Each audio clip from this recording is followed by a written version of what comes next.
Town Media. Summer nights in Vegas are hot. Too hot. One night in August of 1990, it was after midnight. Larry was standing at the entrance of an undeveloped subdivision near the intersection of Rainbow and Westlake Mead. His eyes were bloodshot from not sleeping and his stubble was showing. He looked down at his wrist to see what time it was and then realized he had sold pretty much everything he had owned of any value. Up to and including the Rolex Daytona Tommy gave him as a wedding gift. Minutes passed by so slow. He got more and more nervous with every second. Finally, he saw this limousine approaching from Westlake Mead. It did a slow roll through the red light and pulled up right to where Larry was standing. This was a problem, because Larry was waiting to meet Mathis on his bike. He wasn't supposed to be in a car, and definitely not in a limousine. The very first thing Larry noticed was the Flying Lady hood ornament. This wasn't just any limo. This was a Rolls Royce. The driver stepped out, and what would promise to be his most memorable characteristic became immediately perceptible. He was big, like shockingly big, with a heavy beard and reddish blonde hair. Without as much as a single glance toward Larry, he proceeded to the back of the limo and opened the door. And out from the dimmed interior came a man wearing a full-length fur coat of some kind. As this man approached, his features began to come into focus. He appeared to be Hispanic, olive skin, dark hair, and a perfectly manicured beard that looked almost painted on. Larry knew who it was right away. Both he and Ramos shared their versions of what happened that night. Sure enough, a limousine pulls up. All of a sudden, here comes this guy. Looks like a Cuban, a wise guy, cape on, all the jewelry. He thought he was going to meet with Rod, my underling. Instead, I show up, Mr. Garcia, with my, Hugo Boss suit, Rolls Royce, and a 6'8" driver that looked like Chewbacca from Star Wars. And I introduced myself, and his hand was shaking. He starts telling me that I've got to make this good, and people that I know can't save me. The people from Buffalo, they're nothing but punks, and they couldn't shine their shoes, and basically that if I made a phone call, I'd be jeopardizing a lot of people, a lot of their families. So you got to keep in mind that I'm playing the role of a bad guy, and I've got to do and say things that bad guys would do, right? I tell him, look, this is what I can do. I can pay you back half the money. The other half, you got to make it right, because we both know it was bad money. And guess what? If it wasn't bad money, then we both got beat. No. That's not that doesn't fly, man. This money was good, so we got to make this up. You got to figure out how you're going to pay us back the money that we fronted you, that you were supposed to launder for us. At some point prior to this encounter, Mathis had told Larry a story that by the end of the night would come to serve as a perfectly tailored allegory. It was about this peasant kid in Colombia. Now, this kid would sometimes work for Garcia, doing odd jobs around his compound that was cradled high in the mountains above Medellin. One day, this kid, who couldn't be more than 15 or 16, was sweeping in one of the cabanas around the pool, and he found a $100 bill rolled up on the ground. Now, everyone who worked for Garcia knew the consequences for stealing. They had all been given their warning. But this kid came from a horribly poor family. $100 American could feed them all for months. So he put it in his pocket.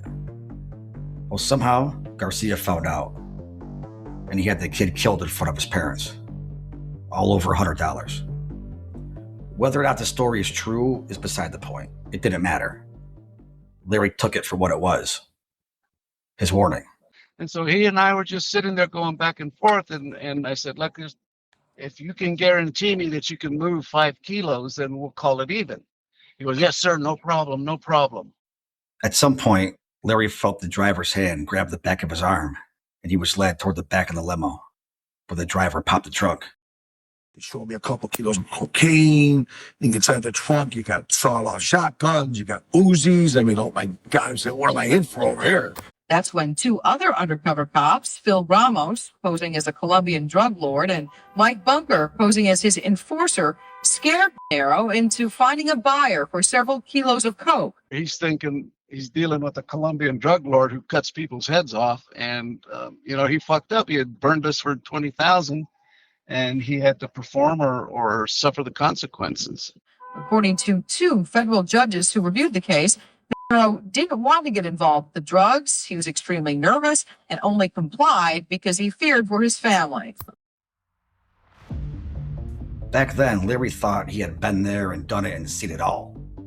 I mean, he had been around wise guys since he was a kid, but for the most part, the ones he knew, they were mild-mannered guys. They were ushers in church. But the Medellin Cartel, they were a little different. Larry had never seen anything like this. I'm Brad Rocci from Scuffletown. This is Lucky Larry. It's episode 4, Señor Garcia. I know where you live. I know your wife. I know your kids. I know everything. The look on his face when I mentioned his wife and his kids' names.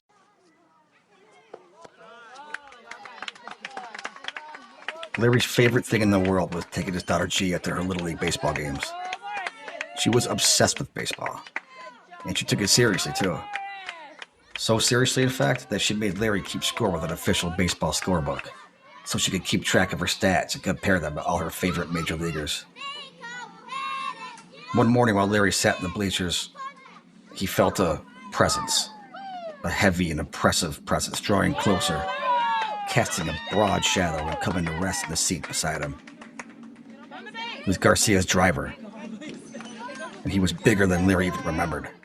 My big bodyguard, who was actually our team sergeant, named Mike Bunker, and he was just he was a mountain of a man. He was 6'8", 320 pounds, full beard. He looked like a professional wrestler or something like that. Ramos was not exaggerating. Bunker was a scary dude. And he was dangerous, too.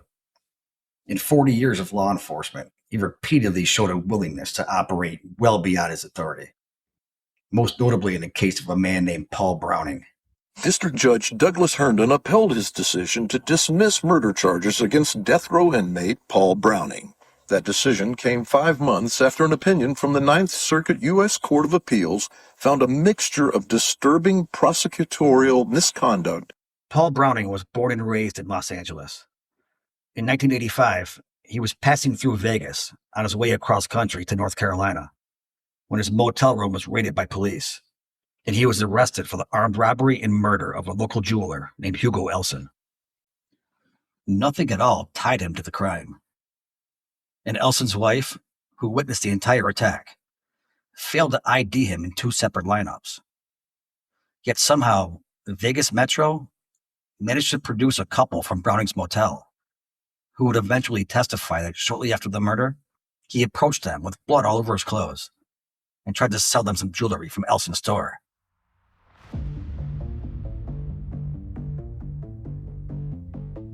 His trial lasted less than a week, and Browning was convicted of armed robbery, burglary, and capital murder, and sentenced to death. For 33 years, he rotted away on death row at Eli State Prison. But in 2017, it was found that Bunker and 4 other Metro officers intentionally withheld evidence that would have proven his innocence. For example, the bloody shoe prints that didn't match the shoes Browning was wearing or his foot size. And the fact that the couple from the motel who testified were both facing felony charges from an unrelated case and were given reduced sentences for their testimony. And most importantly, a statement made by a witness who saw the assailant running from the scene and ID'd him as having shoulder-length hair. Browning had an afro. Neither his attorney nor the jury were made aware of any of these facts. His conviction was overturned, and in 2019, he was granted his outright release. Then a year later, he sued the Metro Police Department for suppressing and fabricating evidence. 5 Metro cops were personally named in the suit. Mike Bunker was the first one listed on the complaint.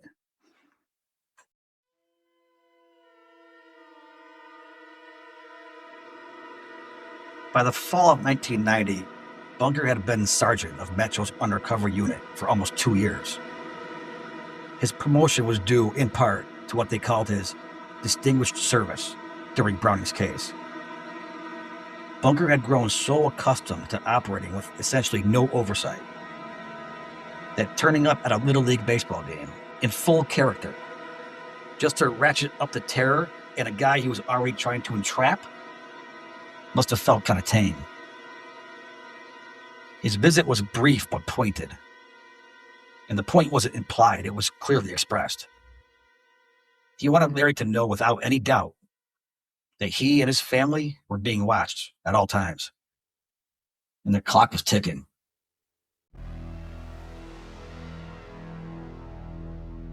But as he got up to leave, Bunker made a remark that at the time seemed pretty innocuous, but in retrospect was the first crack in the foundation of everything Larry believed to be happening to him. Bunker said it would make Señor Garcia very happy if Larry got his brother involved in their new partnership, and then added that they were already well aware of who Tommy was and who his friends were, and they had no concerns about that association. That comment hung in the air with little more than a second thought from Larry. But the words stayed afloat somewhere in his mind without him knowing, only to reveal later why they refused to settle. He told me, listen, they know for a fact that I know a lot of people, that a lot of connections, that I can make this thing happen. Well, what do I know about drugs? There's the first one from my mind, like I mentioned earlier. I know absolutely nothing. Guys I grew up with, they were bookmakers, loan sharks. Drugs was taboo. It was absolutely a no-no. You don't deal with drugs. You don't play with drugs. So I'm sitting home and I'm thinking, how am I going to get out of this thing? How am I going to get out? This is what they want me to do. I don't have no options. Metro was not happy when they learned about Bunker's little visit to Larry's daughter's game. Not because it was an unauthorized contact. That definitely wasn't their main concern. They were far more worried about what he said when he got up to leave. So what was it about that comment, the one suggesting Larry get his brother involved, that Bunker's supervisors found so potentially problematic? Well, according to Phil Ramos, it's simple. When you're working undercover, the first rule is to limit your exposure, not expand it. You never do that, he said. If your target is savvy enough, pushing him to bring more people into the operation would be a huge red flag. That's not how criminals operate. That's how cops build cases. Bunker had made a dangerous miscalculation. But that wasn't the only mistake he made that day. Not only could he have put the investigation at risk, but he also may have underestimated Larry's ability to notice. Regardless of any newfound knowledge or suspicion Larry may have been working with after his encounter with Bunker, the last thing he was going to do was pitch Tommy a drug trafficking venture with the Medellin Cartel as partners. That was out of the question. But remember, Larry was born and raised in Buffalo, the city of big forearms. And like a good chunk of the city, in the 70s, he left. But there's one thing everyone who leaves Buffalo ends up doing sooner or later, and that's go back home. So that's just what Larry did. Kind of. So I decide to call a couple guys I know in Buffalo. They're buying and selling cars. They're wheeling and dealing pretty good back there. They're moving good. I call them up. I tell them I got a big connection. Those guys from Buffalo, two of his oldest friends, Joseph Aiello and Louis Joya. And that big connection? An invitation to a one-time closed-door auction where he could get used cars from Southern California at a fraction of what wholesalers pay. Larry said he had a guy who was running one of the lanes, and he promised him first look on the best lots. But there was a caveat. Larry's debt was accruing interest.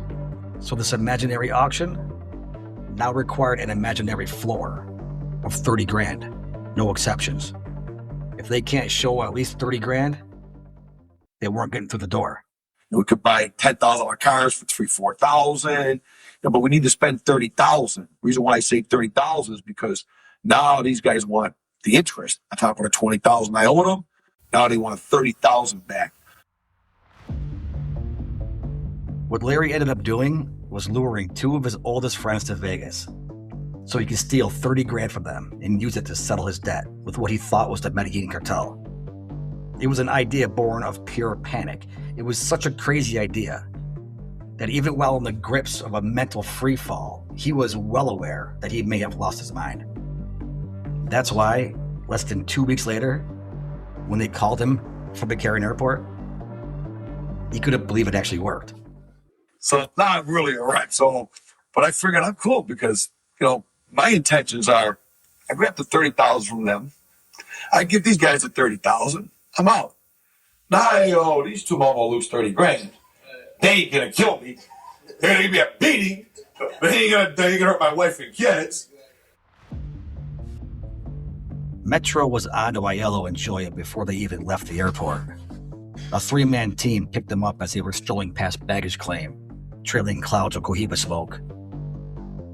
Larry was able to finesse a couple comped rooms at the Tropicana, where he, Aiello, and Joya caught up and made plans to meet the next day.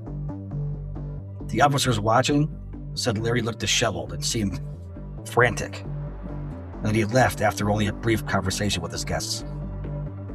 Shortly after, Larry put in a call to Mathis to give a status update, where he was informed that Garcia was now insisting that they meet right away. Larry protested and managed to buy himself another 24 hours, but that was the last concession that Garcia was willing to make. Time was up. Questionable as it was, Larry was working his plan. Only one hurdle was left, and it was the most important one. He still had to get his hands on that 30 grand, but he had a story ready to go. I come up with a story that they can't go to the auction, that they don't want anybody there other than me. They want me there all alone. They don't want to see anybody else, but just give me the money, and if the car is within 24 hours, it'll be delivered. In just under a year, Larry had been stripped of virtually everything. He had to bank on his word being enough to leverage a lifetime of friendship and trust, because his word was all he had left. The problem was, he knew that by this time tomorrow, he'd have lost that too. Metro's case, Larry's story, and all the subterfuge around it would culminate in one way or another, in less than a day.